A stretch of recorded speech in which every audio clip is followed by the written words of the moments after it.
like the frost on a rose. Winter comes for us all. Oh, how nature acquaints us with the nature of patience. And like a seed in the snow, I've been buried to grow. For your promise is loyal, from sea to sequoia. I know, though the winter's long, even richer the harvest it brings. And though my waiting prolongs, even greater your promise for me like a seed. I believe that my season will come. Oh, Lord, I think of your love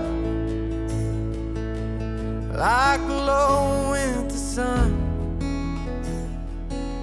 And as I gaze, I am blinded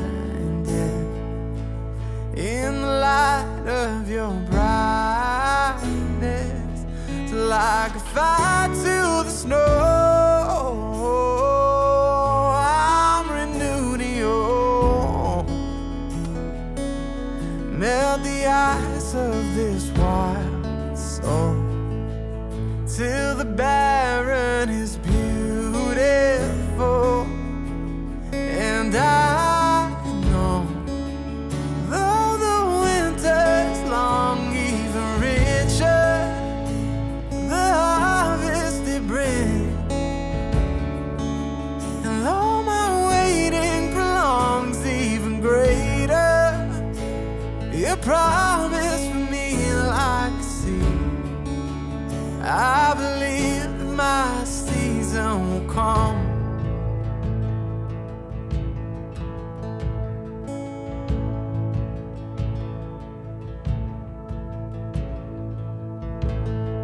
I can see the promise, I can see the future. You're the God of seasons, and I'm just in the winter.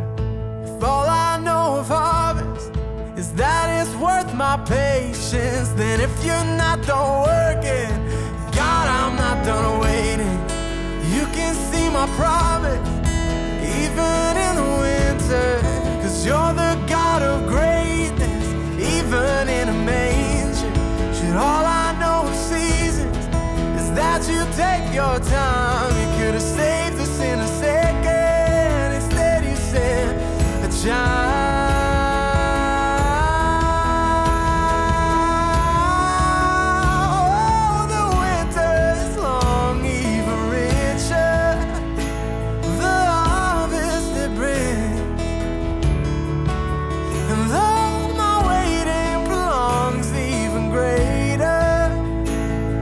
Promise for me like a seed. I believe that my season will come. And when I finally see my tree, still I believe there's a season to come.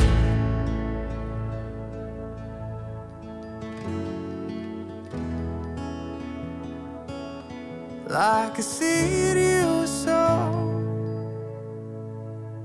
for the sake of us all,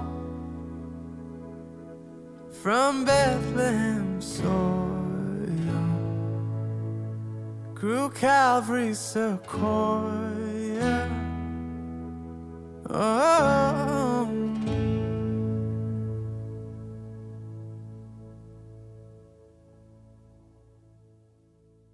Hello there, I'm Gabriel Kelly, one of the team here at Hillsong Church, and thank you for joining us for New Song Cafe on worshiptogether.com.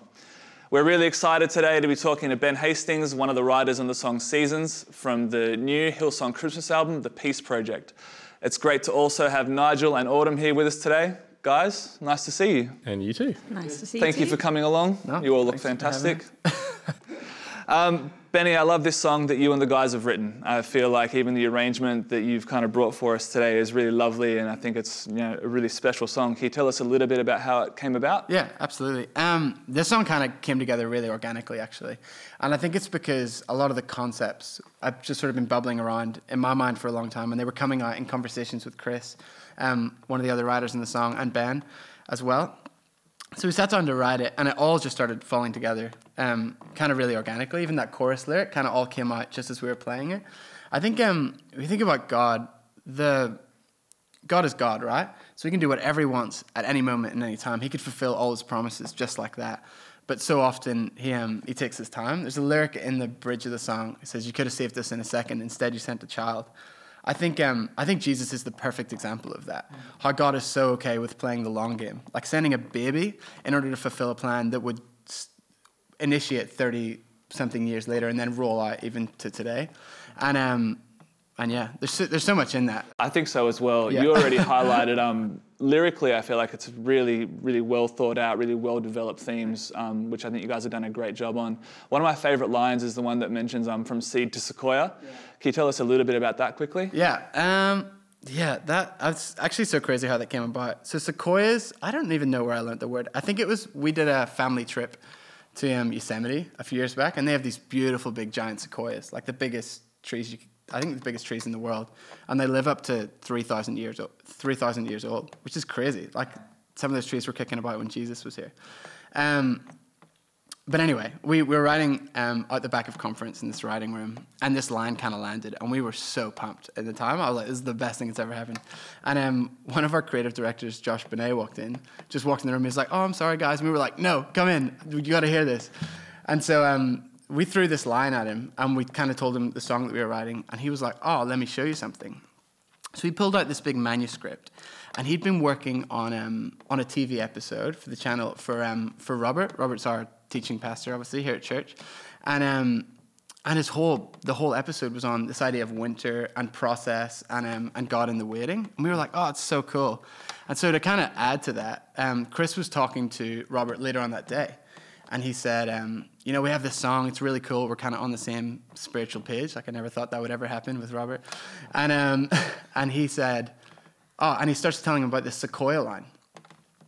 And Robert's like, "Oh, that's amazing," because my whole episode is actually about sequoia trees and how the seed, like apparently with sequoia trees, the seed needs the harshness of winter to flourish into everything it becomes. And so in that moment, I was like, "Oh, okay, this has to stick," and this really feels like something God wants to share with people.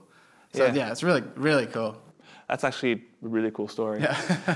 I think a lot of times with Christmas albums and projects, they can kind of feel like they're performances or whatever else, but it feels like this song would really fit naturally in a worship service. Yeah. What kind of role do you see it fulfilling, like on a Sunday in a church, for example? Yeah, it's a really good thing to think about, because I think it's not necessarily your conventional song. The chord structure moves a little differently than normal. It's quite, like lyrically, it's got concepts like sequoia trees, things you're not necessarily used to hearing. But I think if you utilized it well as like a song 3, I think a few, like a good song at the top to kind of get everyone engaged, either a praise song or something like This Is Amazing Grace, something like Up that'll get you in. And then, again, like a strong song 2. And then I would place it as a song 3, almost like a bit of a moment, and let it be a moment for a little bit. And then hopefully the bridge kind of picks it back up, grabs everyone's attention. And then I think finishing with a strong song. Benny, it's really interesting to me you mentioned the chord structure of that song. It's like there's a lot of material to kind of cover there. Nige, I'm interested to hear from you about your approach as a guitarist and a music director, about how you would kind of take the song, which on the album is this huge orchestral arrangement, and then, as we've heard here today, like bring it right back down to just a few instruments. Do you have any thoughts on how we could approach that? Yeah, cool. Well, in this setting, as you see, there's about 6 instruments or so, and on the album, it's fully produced with many different layers, and here it's quite stripped back. So I guess it's about building dynamics and journeying the song well. So with the acoustic guitar, well, firstly, the song's originally in the key of C, and today we do it in A. With the guitars, both Benny and I are playing with the capo on the 2nd fret, with the G shape, And it starts off really chilled with Benny just picking it, and he actually carries that picking idea throughout the whole song. And then we add the layers with orts in the chorus and bringing in some glock and percussion and various other layers. And I'll come in later on just with some strumming and do you want to talk through the chords? Yeah, sure. So we so as Nigel said, we're in this G shape on the capital 2, and goes 4, which is the C, to the G, and 6, E minor, to the 5, which is the D. And we pass on the 3 this time. It's 3, which is the to the 4, which is C, 6, 5. And then going into the chorus on that 3, I C. Though the E minor is C, even 1 to the G, E minor to the D. And that's kind of the chorus progression. And then in that bridge, we hammer on the 1 hey at the start. yeah. So on that G, and then when it goes to the progression, it walks down on the D to the E minor, D, C, back up on the D that time, and when you're coming back to it, it walks down from the 1. Yeah, So, cool. So he's playing that picking style throughout the song. I only come in on the turnaround after the first chorus, and I'm actually strumming just with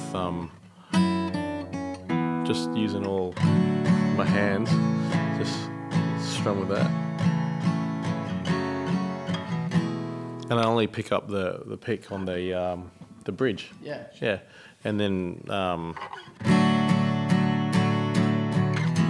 just that idea. Chords very simple. G shape, E minor, C, old school C with the 5th down the bottom, the D, and that's pretty much that idea throughout. Awesome.